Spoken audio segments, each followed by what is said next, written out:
Bonsoir et nous allons commencer par un drame qui aurait pu se terminer encore plus mal. 10 jours d'ITT pour un gardien de la maison d'arrêt de Fleury-Mérogis à la suite d'un coup de fourchette limé à la gorge reçu hier à midi au moment du repas. En signe de solidarité, gardiens et personnel administratif ont manifesté. Aujourd'hui, en début d'après-midi, Maxime Lemaine s'est rendu sur place et il a pu constater que bon nombre de participants étaient choqués par ce qui s'était passé.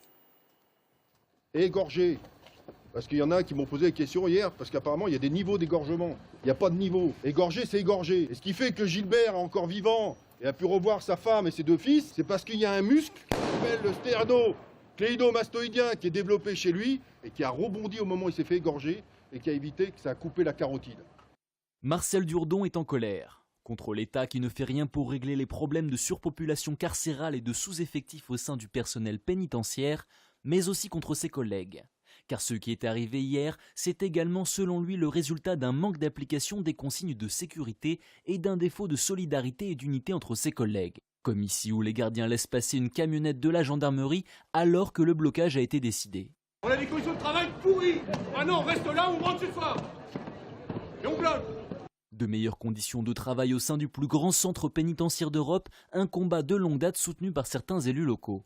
Madame Taubira, je ne sais pas ce qu'elle fait. Elle ne répond ni aux syndicats ni aux élus. C'est devenu intolérable. Moi, désormais, ce n'est plus des courriers, ce n'est plus des avertissements que je formule. C'est tout simplement une demande de démission. Si on n'est pas entendu, ça se passera par des manifestations, des blocages devant les portes. Et c'est triste, on en est arrivé là, mais on prendra les responsabilités qui sont des nôtres pour se faire entendre. Preuve des difficultés croissantes auxquelles est soumis le personnel pénitentiaire, selon la mairie, on dénombre en moyenne 2 suicides de gardiens chaque année à la maison d'arrêt de Fleury-Mérogis. Alors, hospitalisés à Corbeil, les jours de la victime ne sont pas en danger. Vous l'aurez compris, il leur a fallu néanmoins un certain nombre de points de suture. Quant au détenu agresseur, il a évidemment été transféré en quartier disciplinaire.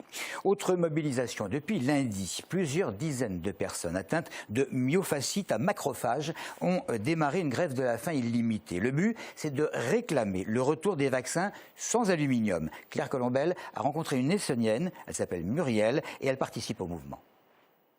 Muriel a travaillé plusieurs années comme soignante à l'hôpital du Puy-Train de Draveil. Pour exercer son métier, plusieurs vaccins ont été obligatoires. Depuis 1999, suite à ces injections, elle est atteinte de myofasciite à macrophage, une maladie dégénérative qui touche principalement les muscles.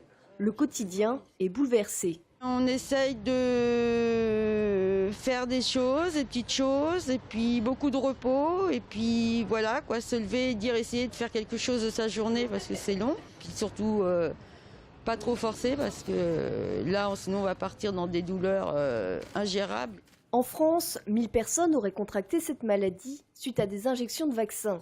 Depuis juin 2012, l'Académie de médecine admet que ces sels d'aluminium injectés dans l'organisme atteignent le cerveau.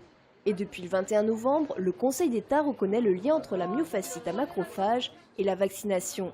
Malgré ces avancées, aucune modification des vaccins n'est envisagée. Lors de la campagne présidentielle, M. Hollande et Mme Touraine ont pris des positions qui sont extrêmement précises quant au financement de la recherche et à la mise à disposition d'un vaccin sans aluminium. Nous avons rencontré le ministère, le cabinet de Mme Touraine le 7 septembre en posant nos questions précises que l'on pose depuis des années. Financement de la recherche, remise à disposition du DT polio. Depuis le 7 septembre, nous n'avons pas de réponse. Aucun traitement n'existe jusqu'à présent pour soigner cette maladie.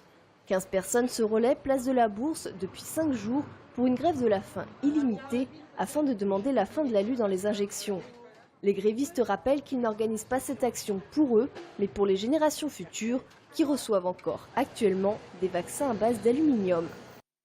Et puis d'autre part, pour rester dans presque le même domaine, il y a plusieurs mois qu'on en parle sous le manteau Génopol d'Ivry, on s'apprête à tester un vaccin thérapeutique, un traitement qui pourrait éviter sinon de guérir du sida, mais du moins de ne pas en mourir. C'est l'équipe d'Inna Virmax qui l'a annoncé. Les chercheurs de ce labo essonnien, qui ont déjà effectué bon nombre de tests, travaillent sur l'efficacité du vaccin en question, vaccin qui viendrait en complément des traitements antiviraux.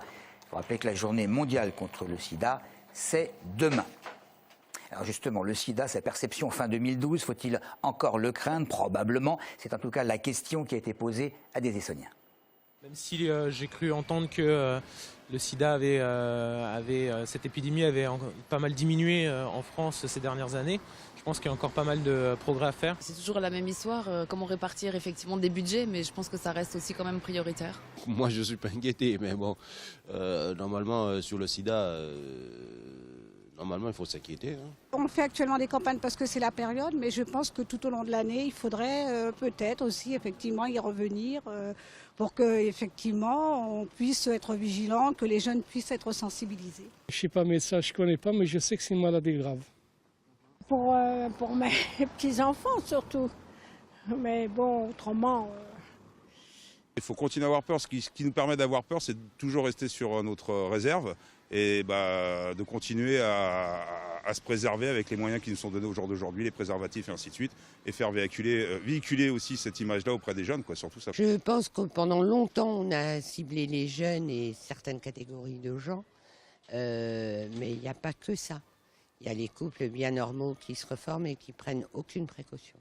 Et ça, Depuis 8 ans, le bus de l'amitié sillonne les routes de France. Cette semaine, alors que la ville d'Évry célébrait l'amitié judéo-musulmane, le bus de la JMF, l'amitié judéo-musulmane, a été invité à faire halte justement dans la commune et des manifestations ont été organisées autour de ce thème. Hier soir, pour clôturer ce Tour de France, de hauts dignitaires religieux se sont donné rendez-vous à la mairie pour signer justement un pacte de fraternité. Aurélia Horner y assistait. Musulmans, juifs, chrétiens, bouddhistes, ils étaient tous là pour apposer leur signature. C'est même à leur initiative que cette rencontre a eu lieu sous l'impulsion du rabbin Michel Serfati. Toute la semaine, en compagnie de l'imam Mohamed Azizi, il a animé les manifestations organisées autour du bus de l'amitié. Le bus de l'amitié sillonne la France pour rencontrer des populations juives et musulmanes à travers la France, à travers les grandes villes et leurs banlieues sensibles, pour donner un message, celui de juifs et musulmans ensemble, solidaires. Ce pacte de fraternité est l'aboutissement de 8 années de travail. Il invite les juifs et les musulmans à s'engager autour d'actions concrètes telles que la connaissance mutuelle, la solidarité, le respect de l'autre. Par leur signature, les hauts dignitaires religieux s'engagent publiquement afin de passer un message aux quartiers sensibles, souvent les plus touchés par la discrimination. Cette signature nous impose à nous tous, les dignitaires religieux, à être beaucoup plus efficace.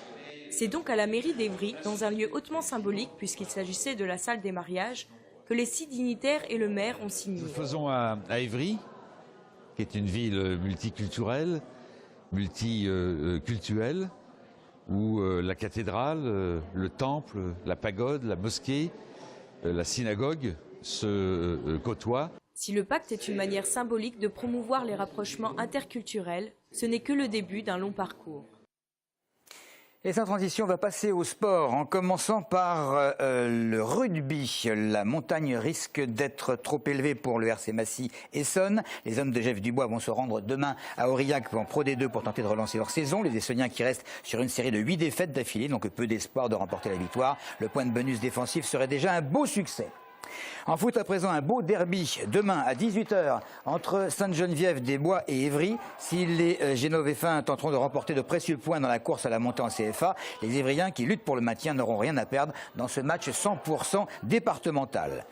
Côté filles, les Juvisiennes vont recevoir dimanche au stade Macan-Viry-Châtillon la formation de Montpellier pour le choc du championnat de D1 féminine. Les joueuses de Sandrine Mativet n'auront pas d'autre choix que de gagner ce match pour poursuivre leur remontée en haut du classement. Voilà donc pour l'info et nous nous retrouvons lundi.